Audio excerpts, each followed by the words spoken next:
اب اسے ہم اندازہ لگا سکتے ہیں کہ رے اچھا آدمی نہیں ہے۔ جب یہاں پر سین دکھایا جاتا ہے کہ کایا بے ہوش ہو جاتی ہے تو رے اسے جہاز کے عقبی حصے میں بنے ایک کینٹر میں بند کر دیتی ہے اور اوپر سے تالا لگا دیتی ہے، لیکن اس نے کلارا کے دوست کو وہیں چھوڑ دیا تھا کیونکہ شاید اسے لڑکے پسند نہیں ہیں اور نہ ہی اسے ان کی ضرورت ہے۔ شاید اپنی چوٹوں کی وجہ سے جب کایا نے 2 گھنٹے بعد اپنی آنکھیں کھولی تو وہ خود کو ایسی جگہ دیکھ کر حیران رہ گئی۔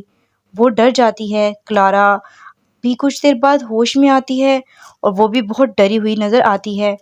اسے لکڑی کی ایک چھڑی ملی جس پر ہیلپ کے الفاظ لکھے ہوئے ہیں، جس کا مطلب ہے کہ یہاں پر کچھ نہ کچھ گڑبڑ ہے۔ وہ پہلے بھی کوئی بند تھا اور اس نے مدد کے لیے ہیلپ لکھا تھا۔ ساری جگہ ایک کوٹری کی طرح لگ رہی تھی جس سے نکلنے کا ایک ہی راستہ تھا، اوپر والا، جو کہ اب بند ہے۔ ان کو دیے گئے گدھے پر خون کے نشانات تھے اور کئی لڑکیوں کے بال بھی تھے جو بتاتے ہیں کہ یہاں پہلے بھی کئی لڑکیوں کو بند کیا جا چکا ہے۔ دونوں بہت ہی زیادہ خوفزدہ ہو جاتی ہیں اور سوچتی ہیں کہ انہیں یہاں کیوں لایا گیا ہے، کاش ہم اس جزیرے پر کبھی نہ آتے، لیکن اب پچھتانے کا کیا فائدہ، جو ہونا تھا وہ ہو گیا۔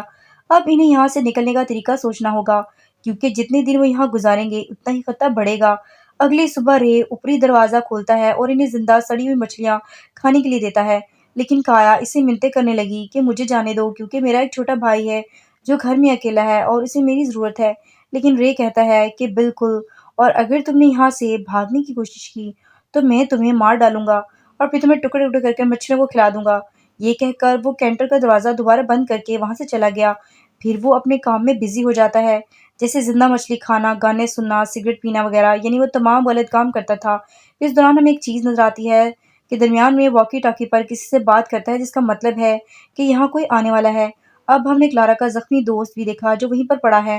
اتنے دنوں کے بعد بھی اس کا کوئی علاج نہیں ہوا اور نہ ہی رے نے اسے کھانا دیا اور نہ ہی پانی۔ اب 4 دن بعد جہاز کی آواز آتی ہے جسے سن کر دونوں لڑکیاں بھی کافی زیادہ خوش ہو جاتی ہیں کہ شاید اب کوئی امید نظر آ رہی ہے اور ہماری مدد کے لیے کوئی آیا ہوگا، کوئی ساحلی محافظ ہو جنہیں بچا لے۔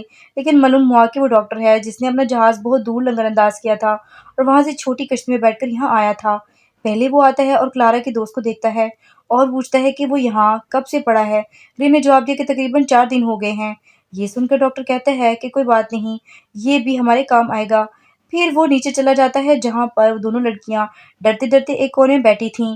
ڈاکٹر نے پوچھا، تم میں سے کس کو چوٹ لگی ہے؟ میں اس کے علاج کے لیے آیا ہوں۔ تو کلارا آگے آئی۔ ڈاکٹر نے کہا ٹھیک ہے لیٹ جاؤ۔ پھر وہ اس چیک کرتا ہے اور رے سے بات کرتے ہوئے اوپر چلا جاتا ہے، لیکن ان کے جانے کے تھوڑی دیر بعد ہمیں کلارا کے دوست کی چیخیں سنائی دیتی ہیں کیونکہ وہ ڈاکٹر دراصل اس کے پارٹس کو زندہ نکال رہا تھا، یعنی وہ اس کے اندر کی ہر چیز کو نکال دیتا ہے، جیسے گردے، دل، آنکھیں، جگر اور بہت ساری چیزیں جو وہ سپلائی کرنے والا تھا کیونکہ ان کو بیچ کر اسے بہت سارے پیسے ملنے والے تھے اور یہ ان کا کاروبار تھا۔ انہیں اس فقیر پر بھی ذرا رحم نہ آیا، پھر اس پر اتنا تشدد کے بعد بھی اس کی لاش سمندر میں پھینک دی۔ جب اس کی چیخیں بند ہوئی تو دونوں لڑکیاں سمجھ گئیں کہ انہوں نے اس بیچارے کو مارا ہے۔ انہیں بھی اب تک پتہ چل گیا تھا کہ جو ڈاکٹر یہاں آیا تھا وہ بھی ٹھیک نہیں ہے، وہ رے کی طرح پاگل اور خطرناک ہے اور وہ دونوں ہجوم میں ہیں۔ اس کے بعد ہم ڈاکٹر اور رے کو بات کرتے ہوئے سنتے ہیں جس میں ڈاکٹر کہتا ہے کہ دوسری لڑکی زخمی ہے، ہم اسے یہیں مار دیں گے اور جو ٹھیک ہے میں اسے اپنے ساتھ لے جاؤں گا کیونکہ میرے پاس ایک امیر کلائنٹ ہے جس کے بیٹے کو تازہ اور جوان شخص کا گردہ چاہیے جس کے بدلے میں ہمیں اچھی خاصی رقم ملے گی۔ اب رے راضی ہے کیونکہ یہ وہی ہے جو وہ اس کے لیے برسوں سے کر رہا ہے، سمندر میں پھنسے ہوئے لوگوں کو بچانا اور پھر ان کے پارٹس کو نکال کر بیچ دینا اور پیسہ کمانا۔ کچھ دیر بعد وہ ڈاکٹر کے ساتھ دوبارہ نیچے جاتا ہے اور اس بار وہ کلارا کے ساتھ اوپر جانا شروع کر دیتا ہے، اگرچہ کایا انہیں ایسا کرنے سے روک رہی تھی۔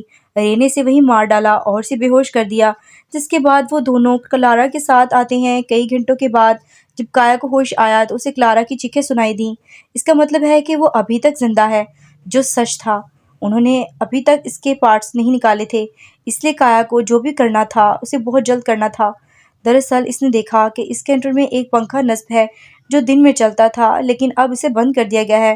اگر وہ اسے باہر کی طرف دھکیلتی ہے تو وہ سوراخ جہاں پنکھا نصب ہے کھل جائے گا۔ پھر اس نے بھی ایسا کیا، وہ پوری قوت سے اسے دھکیلنے لگتی ہے اور آخر کار سوراخ کھل گیا اور کایا اس حال سے باہر آتی ہے اور آہستہ آہستہ اوپر آتی ہے۔ جہاں وہ دیکھتی ہے کہ ڈاکٹر نے اپنا کام شروع کر دیا ہے اور اسی دوران رے وہاں پہنچ گیا۔ اس لیے وہ نیچے انجن روم تک پہنچ گئی جہاں اسے مچھلی پکڑنے کا ایک تیر ملتا ہے جس سے مچھلیاں حملہ کر کے پکڑی جاتی ہیں، جسے کایا اٹھاتی ہے اور رے کے وہاں سے جانے کے بعد وہ بھی وہاں آئی اور ڈاکٹر کی طرف تیر کا نشان کیا۔ اسے دیکھ کر ڈاکٹر خود بھی حیران رہ گیا کیونکہ آج تک کسی لڑکے میں یہاں تک پہنچنے کی ہمت نہیں تھی، اس لیے ڈاکٹر نے اسے اپنی باتوں میں پھنسانا شروع کر دیا۔ لیکن اسی دوران کایا نے ایک تیز تیر چلایا جو ڈاکٹر کو لگا، لیکن وہ پھر بھی اس سے نہیں مرتا، وہ صرف تھوڑا سا زخمی ہو جاتا ہے اور اب وہ کایا پر حملہ کرتا ہے۔ لیکن اس دوران کایا نے کلارا کی رسی کھول دی جس کا ڈاکٹر کو علم نہیں تھا اور وہ اس کا فائدہ اٹھاتا ہے۔ کلارا پہلے خود کو آزاد کرتی ہے اور پھر ڈاکٹر کی گردن پر چاقو سے حملہ کرتی ہے۔ وہ ایک کے بعد ایک کئی بار اس پر قدم رکھتی ہے جس سے ڈاکٹر کا کھیل ختم ہو جاتا ہے۔ اس کے بعد دونوں باہر نکلنے کا راستہ تلاش کرنے لگتے ہیں۔ رے اب تک اس سب سے بے خبر تھا اس لیے وہ یہاں نہیں آیا ہوگا، لیکن یہاں کایا کو معلوم ہوا کہ ڈاکٹر جہاز سے یہاں آیا تھا، چنانچہ وہاں جانے کے لیے دونوں نے پانی میں چھلانگ لگا دی۔ کچھ دیر بعد جب رے اوپر آیا تو سب کچھ ادھر ادھر بکھرا پڑا تھا، جسے دیکھ کر وہ سمجھتا ہے کہ کچھ نہ کچھ ضرور گڑبڑ ہے۔ پھر وہ ڈاکٹر کی ڈیڈ باڈی بھی دیکھتا ہے، اس لیے فوراً اوپر چلا جاتا ہے، لیکن ڈاکٹر کی چھوٹی کشتی ابھی تک وہیں کھڑی تھی جس کی وجہ سے اسے لگتا ہے کہ لڑکیاں ابھی تک اس کشتی میں ہیں۔ اس لیے وہ چھوٹی اور پوری کشتی کو چیک کرتا ہے، لیکن وہ انہیں کہیں نظر نہیں آتا۔ پھر وہ مزید اوپر جاتا ہے اور سرچ لائٹ آن کرتا ہے۔ پھر اسے معلوم ہوا کہ وہ دونوں پانی میں ہیں اور ڈاکٹر کے جہاز کی طرف جا رہی ہیں، اس لیے فوراً اپنی کشتی شروع کرنے کی کوشش کرتا ہے، لیکن وہ سٹارٹ نہیں ہو رہی تھی۔ جب وہ نیچے انجن روم میں گیا تو اسے پتہ چلا کہ کسی نے انجن کی تاریں کاٹ دی ہیں، جو کایا کے علاوہ کسی اور نے نہیں کیا تھا۔ جب وہ وہاں گئی کیونکہ وہ جانتی تھی کہ وہ اسے ضرور کشتی کو چلائے گا اور یہاں تک پہنچنے کی کوشش بھی کرے گا۔ اب کلارا زخمی ہونے کی وجہ سے تیرنے کے قابل نہیں تھی، تاہم کایا اپنی پوری کوشش کرتی رہی۔ وہ اس کی مدد کرتی ہے تاکہ وہ اسے کسی طرح وہاں لے جا سکے، لیکن کلارا ایسا کرنے کے قابل نہیں ہے۔ یہ دیکھ کر کایا نے فیصلہ کیا کہ وہ اکیلی جہاز پر جائے گی اور وہاں سے کوئی مدد لے گی۔ وہ شروع ہوتے ہی جہاز تک پہنچ جاتی ہے، لیکن جہاز کی چابیاں نہ ہونے کی وجہ سے وہ اسے سٹارٹ نہیں کر پا رہی تھی۔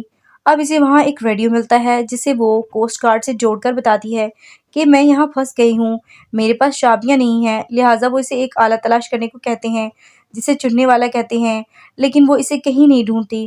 اس کی بجائے وہ ایک بھڑک اٹھتی ہے، لیکن وہ کوسٹ گارڈ نے کہا کہ وہ اسے چننے والے کے بغیر تلاش نہیں کر سکے گی کیونکہ یہ ٹریکنگ ڈیوائس کی طرح کام کرتا ہے اور اسے تلاش کرنا بھی مشکل ہے کیونکہ وہ بہت دور ہے۔ تو اب کایا دوبارہ کوشش کرتی ہے اور اس بار اسے وہ چننے والا مل جاتا ہے جسے اسے چالو کرنے سے پانی میں پھینکنا پڑتا ہے تاکہ اس کا مقام ان تک پہنچ سکے۔ لیکن جب وہ اوپر جاتی ہے تو اسے ڈیک پر ایسا محسوس ہوتا ہے جیسے کوئی وہاں پر تیر رہا ہو۔ اسے شک ہوتا ہے کہ یہ ضرور رے ہے، اس لیے وہ وہاں چھپ جاتی ہے اور کچھ دیر بعد ہم دیکھتے ہیں کہ اس جہاز میں رے کو بھی دیکھتے ہیں۔ اس کا مطلب ہے کہ اس کا شک بالکل ٹھیک تھا۔ کایا نیچے جم ڈاکٹر کے بیڈ روم میں جاتی ہے جہاں وہ ڈاکٹر کی فیملی کی تصویر دیکھتی ہے۔ کایا نے سوچا کہ شاید اس کی خود کی دو بیٹیاں ہیں، لیکن وہ پیسوں میں اتنا اندھا تھا کہ دوسروں کی زندگیاں برباد کر رہا تھا اور اسے ان پر ترس بھی نہیں آیا۔ اسی دوران جب وہ اوپر آئے تو رے نے اسے پکڑ لیا اور پیٹ میں چھڑا گھونپ دیا جس کی وجہ سے کایا زخمی ہو کر نیچے گر جاتی ہے، لیکن یہاں وہ رے کو قابو کرنے کی کوشش کرتی ہے اور اسے ایسا دکھاتی ہے جیسے وہ اسے گلے لگانا چاہتی ہو۔ جیسے وہ اس کے قریب آیا اس نے اس کے چہرے پر ایک شعلہ پھینکا جس سے وہ درد سے کراہنے لگا اور وہیں پر گر کے ڈھیر ہو گیا۔ مایا جو زخمی تھی خود کو گھسیٹتی ہوئی اور درد سے کراہتی ہوئی ساحل کے قریب آئی۔ اس نے پیکر کو پانی میں پھینکنے کی کوشش کی لیکن وہ وہیں پر پھنس گئی اور اسی دوران وہ بے ہوش بھی ہو گئی۔ لیکن جس کے پاس زندگی ہے اسے جینا ہے۔ ویسے بھی ساری رات لہریں جہاز کو ہلاتی رہیں۔ اب یہاں پر ہم دیکھتے ہیں کہ کایا اس کو اپنے جال میں پھنسانے کی پوری کوشش کر رہی تھی اور صبح ہوتے ہی کوسٹ گارڈ کی ایک کشتی وہاں پہنچی اور کایا کو بچایا۔ مایا جو کہ زخمی تھی خود کو گھسیٹتی ہوئی اور درد سے کراہتی ہوئی ساحل کے قریب آئی۔ اس نے پیکر کو پانی میں پھینکنے کی کوشش کی لیکن وہ وہیں پھنس گئی اور اسی دوران وہ بے ہوش بھی ہو گئی۔